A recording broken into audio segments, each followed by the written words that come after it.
Everyone, I am Sneha.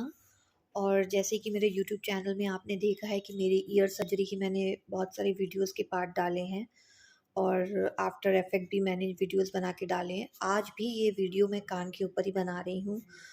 मेरा ये सवाल है आप लोग से, मैं पूछना चाहती हूँ कि कभी भी किसी ने अपने कान में पॉपिंग साउंड महसूस किया है?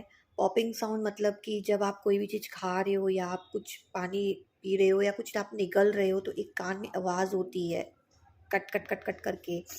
तो बेसिकली हम बोलते हैं सर्दी लग गया है तो वो आवाज़ हो रही है।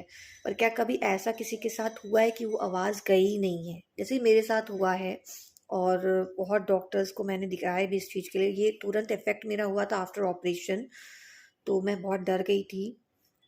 2-3 महीना मैंने मेडिसिन्स खाया बट ठीक नहीं हुआ था। बट फाइनली लास्ट में जाके मैंने एक दूसरे डॉक्टर को दिखाया तो उनके मेडिसिन से ठीक हुआ। तो मैं पूछना चाहती हूँ कि क्या ये लॉन्ग टर्म के लिए किसी ने इस चीज़ को फ़ील किया है? और अगर किया है तो फिर आपने उसको कैसे ठीक किया? प्लीज़ मेरे साथ शेयर करें। Thank you.